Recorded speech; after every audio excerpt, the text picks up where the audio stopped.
Monsieur le ministre des Droits de l'Homme chargé des relations avec les institutions de la République et chers amis, Madame la Présidente de la Commission nationale des droits de l'homme, Mesdames et Messieurs les représentants des institutions de la République,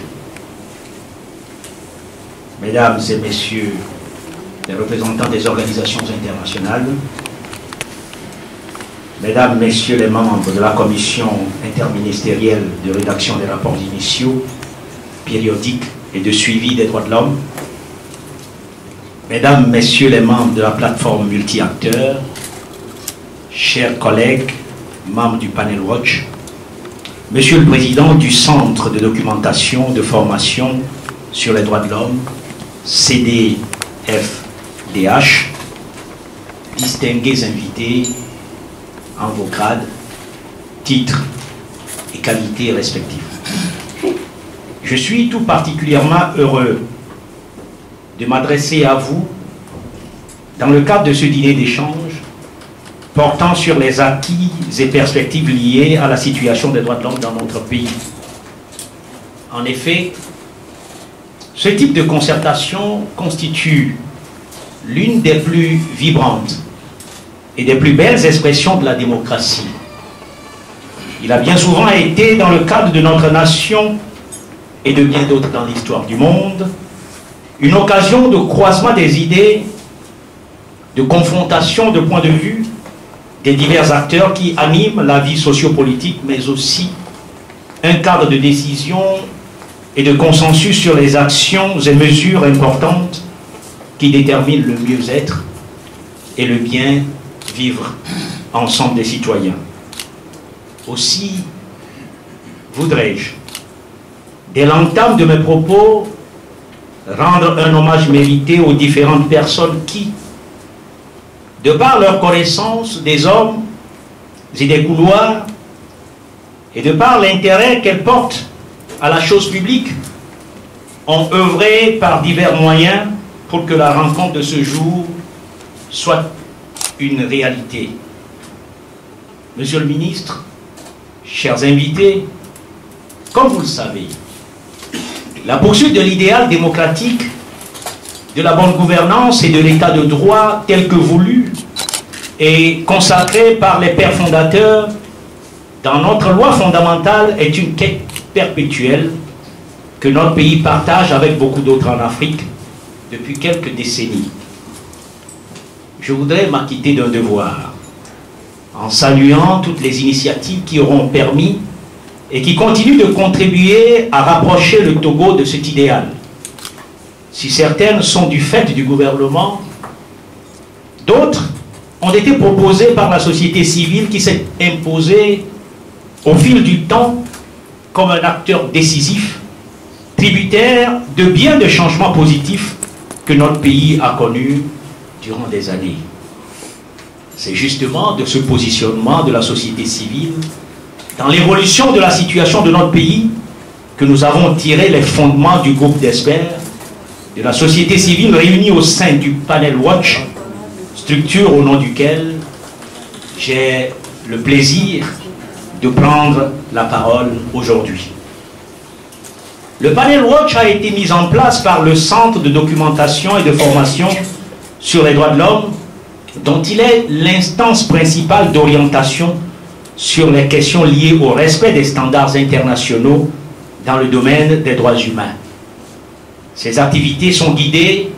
par une conviction résumée dans la théorie du changement qui est la suivante. Je cite: si des personnalités de la société civile togolaise reconnues pour leur crédibilité et expérience analysent la situation des droits humains sur la base des valeurs universelles et des standards internationaux, formulent des recommandations pertinentes pour améliorer le cadre légal et opérationnel de mise en œuvre et même des plaidoyers dans ce sens, alors le Togo connaîtra une diminution très sensible des violations des droits de l'homme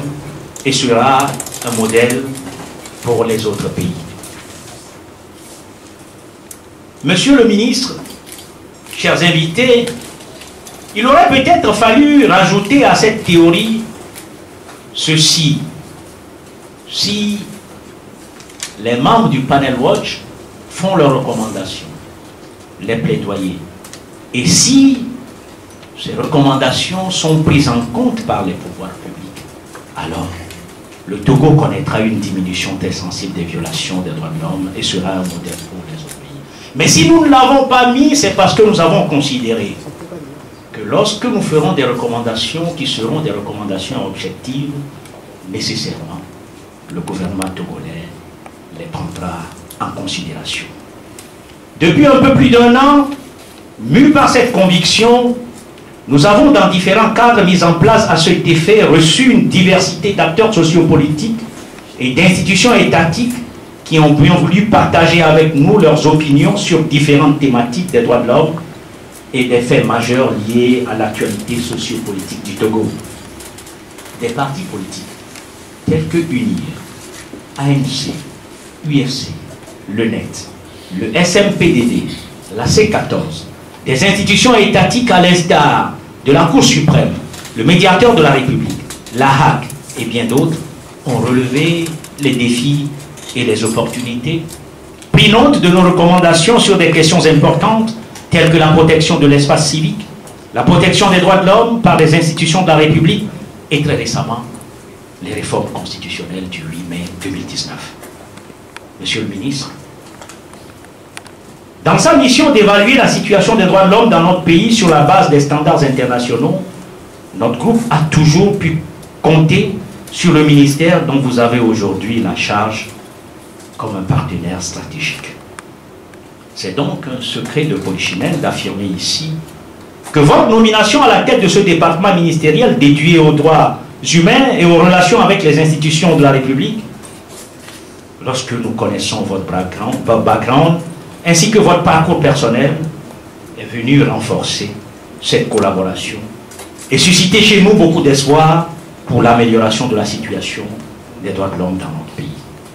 L'initiative de la rencontre de ce soir et votre disponibilité autant que les correspondances que nous avons entretenues avec vous sur divers sujets de préoccupation relativement à la situation des droits humains dans notre pays viennent à juste titre conforter cet espoir que nous avons. Nous voulons bien continuer de croire que sous votre impulsion, nous pourrons continuer les avancées majeures et que celles-ci deviendront une véritable réalité, sinon une véritable institution. Cependant, si les acquis obtenus méritent d'être relevés et sont appréciables, ils demeurent très souvent fragiles et sont régulièrement remis en cause par les crises sociopolitiques récurrentes que connaît le Togo et qui démontrent combien la situation des droits de l'homme est un vaste chantier à peine entamé dans notre pays. Vous arrivez donc à la tête de ce ministère à une période sensible et cruciale de l'histoire de la terre de nos aïeux. Vous y arrivez au moment où la liberté de manifestation fait face à d'importantes restrictions, à des entraves répétées, voire systématiques. Vous y arrivez à un moment où l'impunité en ce qui concerne les violations des droits humains, notamment des actes de torture, des atteintes au droit à la vie, des actes de corruption et des infractions assimilées, semble être au cœur de l'actualité. Vous y arrivez, monsieur le ministre, à un moment où les victimes de ces violations continuent en grande partie de réclamer justice sans être entendues, ou mieux, de souffrir en silence. Vous arrivez à un moment où les conditions de détention dans nos prisons et autres lieux d'incarcération sont de plus en plus préoccupantes. Vous vous doutez fort bien, monsieur le ministre, que nous venons là de décliner le plan de présentation des sujets qui nous préoccupent. Dans ce vaste ensemble de sujets de préoccupation, permettez-nous de nous appesantir sur 2 ou 3 aspects en particulier. D'abord, à propos de la liberté de manifestation. Nous sommes inquiets du fait que plusieurs réunions privées qui ne nécessitent pas d'informer l'autorité administrative au terme de la loi du 16 mai 2011 ont pourtant été interdites et réprimées. Or, il vous en souvient, monsieur le ministre, que l'adoption de la loi du 16 mai 2011 fixant les conditions d'exercice de la liberté de réunion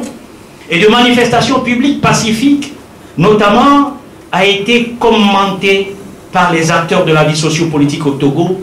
et les acteurs internationaux comme une avancée majeure en ce sens. Si cette loi est venue combler un vide juridique,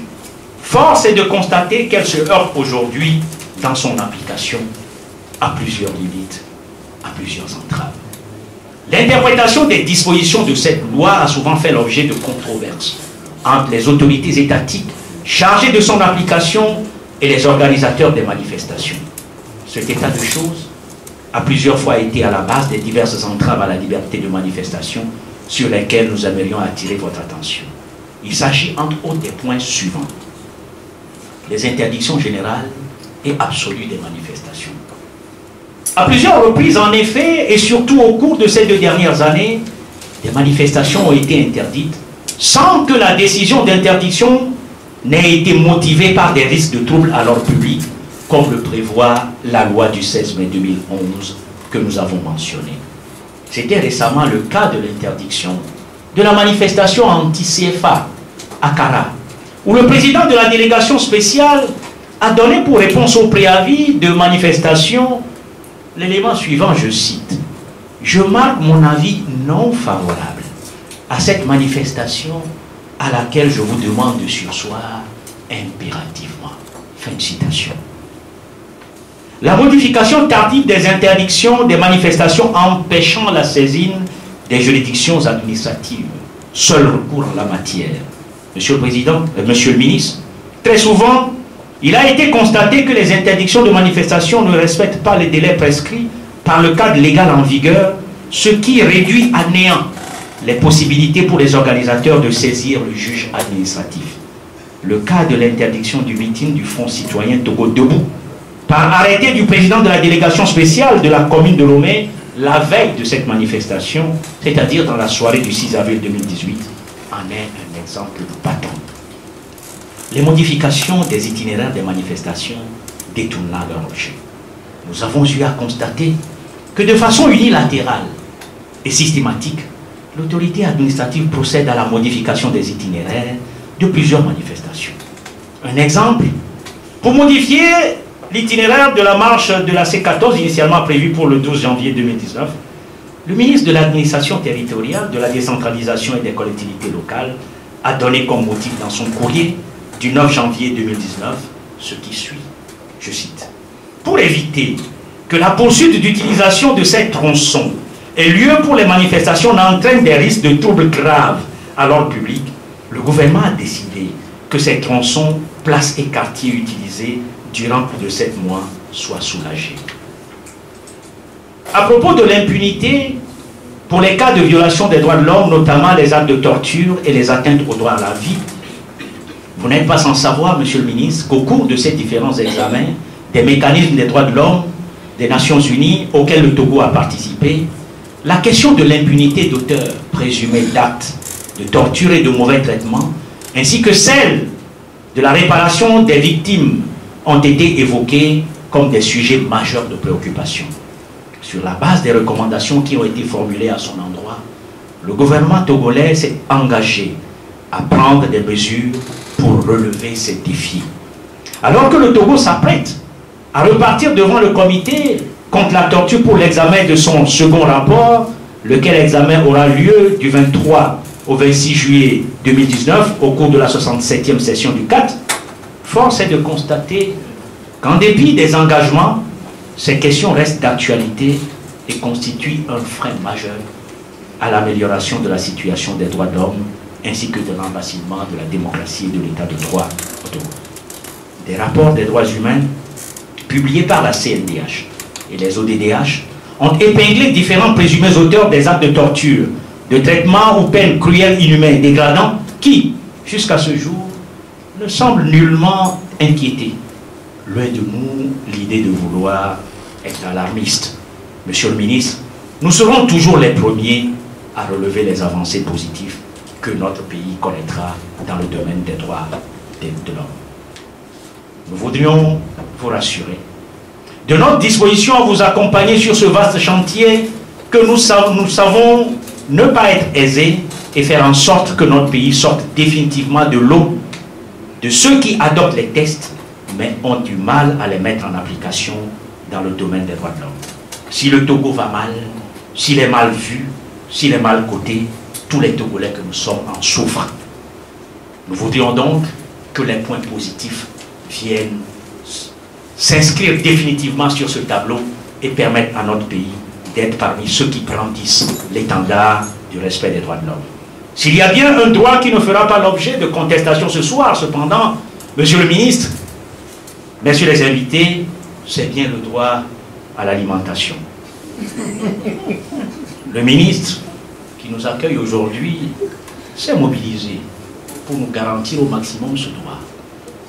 C'est vrai, pour certains d'entre nous qui ont peur de prendre du poids à leur âge, nous serons réticents, mais non, nous ne le serons pas. Nous irons à la table, monsieur le ministre. Je m'en voudrais donc de constituer une entrave à la jouissance du droit à l'alimentation ce soir. C'est à cause de ça que je vais m'arrêter là. Et permettre que les autres interventions se fassent pour que progressivement nous nous avancions vers ce que personne ne nous empêchera de faire, la dégustation. Monsieur le ministre, chers invités, je vous remercie.